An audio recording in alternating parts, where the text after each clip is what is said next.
c'est un retournement dans leur mentalité. Toutes ces choses qui te sont arrivées dans ta vie, toutes ces mauvaises choses, toutes ces choses que tu reproches aux autres, elles sont maintenant à toi. Tu dois trouver un moyen de reprogrammer ton esprit, de sortir des sentiers battus. Beaucoup de gens vont écouter ça, et ils seront motivés, ils vont s'enflammer. Ils seront tellement remontés que ce n'est même pas drôle. La motivation est vive, elle commence à s'enflammer. Mais cette ardeur, une fois qu'elle s'est consumée, est-ce que c'est si peu ardent? Cela a brûlé. Ça doit être quelque chose de profond à l'intérieur. Donc la motivation, c'est comme ça. Si tu es marié, et que ta femme va bien, et que tes factures sont payées, et que les enfants vont bien, et que le chien va bien, si tout va bien, tu pourrais trouver de la motivation, parce que ta vie est heureuse. C'est cet enfoiré qui se réveille dans les égouts tous les jours, qui n'a rien pour rentrer à la maison, qui n'a rien. Les factures ne sont pas payées, il ne sait pas quand il aura son prochain repas, il ne sait rien du tout. Et il se dit qu'il peut aller se faire voir. Je vais faire ce que je dois faire pour arriver où je dois aller. C'est la motivation puissante, dans la conduite et bientôt dans l'obsession. L'obsession fait une personne, fait d'autres personnes. Ainsi, lorsque vous êtes autour de quelqu'un d'obsédé, la plupart des gens n'ont aucune idée de comment vous appeler. Alors ils vous traitent de fou. Ils vous traitent de fou parce qu'ils ne comprennent pas où vous essayez d'aller. Ce que vous essayez de faire, ce que vous essayez d'être. Donc, pour les gens normaux, nous sommes tous normaux. Nous sommes tous très normaux. Une fois qu'ils tournent cet état d'esprit à un point où ils ne veulent plus être soi-disant normaux, c'est là que vous commencez à découvrir que la motivation ne suffit pas. Ce n'est pas suffisant. Vous devez être cette personne qui, peu importe ce qui se passe, si vous êtes un coureur de haut niveau, vous ne vous souciez pas de la température. C'est comme vous dites « Oh, un tas de gens ne courent pas ». C'est ce qu'ils font tous les matins. Chaque soir, ils regardent quelle va être la température demain. Quelle va être la température? Alors je vais courir à l'intérieur ou à l'extérieur? Les gens obsédés, qui veulent juste y arriver, n'ont rien à foutre de la température. Ils s'en fichent. Parce qu'ils savent que peu importe ce qu'il y a dehors, peu importe s'il neige, si c'est une foutue tempête tropicale, s'il fait -2 ou -20 degrés, ils vont courir. Ils s'en fichent. Donc ils n'ont pas besoin de perdre leur temps à chercher. Je vais juste y aller. Et c'est comme ça que tu dois avoir ton état d'esprit. Peu importe ce qu'il y a dehors, ce qu'il y a en face de moi. Parce qu'une personne motivée ne va pas regarder le fait que le temps va changer sa motivation. En bien ou en mal. Oh, il fait 70 degrés du soleil, je suis motivé. Oh, il fait 30 et il y a du blizzard. Je m'en fous. Je vais rentrer à l'intérieur. Une personne obsédée s'en fout. Elle fait proprement son travail. Quand j'étais en enfer, je n'étais pas capable d'être en enfer et d'être calme. L'enfer vous rend anxieux. L'enfer vous donne envie de vous en sortir. Il y a une personne qui a la capacité d'être en enfer et de penser très calmement, très rationnellement à ce qui se passe. Quelle est la vérité? Quelle est la réalité? Pourquoi mon père est comme ça? Pourquoi ses enfants me traitent-ils de nègre? Pourquoi?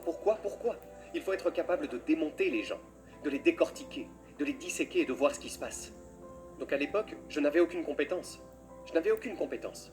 Tout ce que je voyais, c'était un tas d'enfants comme moi, mais je ne voyais plus ça. Tout ce que je voyais, c'était cette bombe de peinture sur ma voiture, moi qu'on traitait de nègre. C'est tout ce que je voyais. Ma lentille était juste grande de cette petite taille. Elle était très petite, une putain de petite lentille. Maintenant, mon objectif est énorme. Je vois tout le monde pour ce qu'ils sont, et ce qu'ils sont créés pour être. Donc c'est la seule chose qui a changé en moi, c'est ma réalité. On dépeint toujours une réalité merdique, qui n'est même pas vraie. Cette réalité est ce que nous pensons être vrai, parce que nos vies ne sont pas ce que nous voulons qu'elles soient. J'ai réalisé que Dieu n'allait pas me donner une carte de sortie de prison. Et depuis ma naissance, jusqu'à l'âge de 19 ans, ma vie a été semée d'embûches. Je me heurtais constamment à des obstacles. Obstacle après obstacle, après obstacle. Et j'ai dû trouver comment gérer la souffrance, comment y faire face, car elle faisait partie de ma vie depuis toujours, du moins c'est ce que je pensais. Donc, pour y faire face, je devais être capable de la conquérir, de la surmonter, d'y faire face, et de savoir que dans cette souffrance, il doit y avoir une sorte de croissance.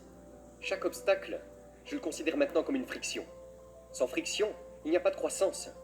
Vous devez avoir des frictions dans votre vie pour grandir. Donc j'ai commencé à regarder toutes ces choses différentes par rapport à la mentalité de qu'est-ce que j'étais, comme oh mon Dieu, regardez ma vie est tellement tordue, je viens de cette famille tordue, je suis battu, Je suis abusé physiquement. J'ai commencé à la regarder comme le terrain de l'enfant parfait.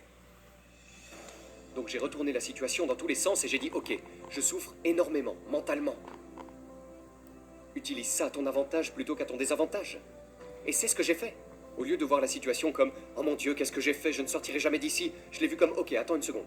Attends une seconde. Si je peux surmonter cela, si je peux trouver une certaine puissance dans cela, une certaine façon de passer à travers cela, ce serait le carburant pour le reste de ma vie. Et donc j'ai trouvé une grande force dans la souffrance. Une grande force en elle, parce que pourquoi, à travers tout ça, j'ai commencé à calmer mon esprit, à dépasser la mentalité de victime. Tu dois reconnaître ce que tu as traversé. Et ça m'a donné de la fierté. Je me suis rendu compte que très peu de gens pouvaient faire ce que j'ai fait. J'ai été capable de renverser toutes les choses négatives de ma vie. Tout. Et de les utiliser pour le pouvoir. Parce qu'à l'autre bout de la souffrance, il y a la grandeur. Ce n'est pas fini pour toi. Donc, un grand nombre d'entre nous, nous nous sommes mis dans cette grande boîte. Et dans cette boîte, il n'y a pas de souffrance. Donc ce que nous faisons, c'est que nous nous abritons de la grandeur. Donc, pour moi par exemple, je pesais 300 kilos. À un moment de ma vie, je pulvérisais des cafards. Je gagnais 1000 $ par mois. Je vivais dans cette boîte. Je regardais parfois par-dessus la boîte et je voyais l'enfer, la souffrance, les tempêtes, les éternelles tornades. Je ne veux pas aller là-bas.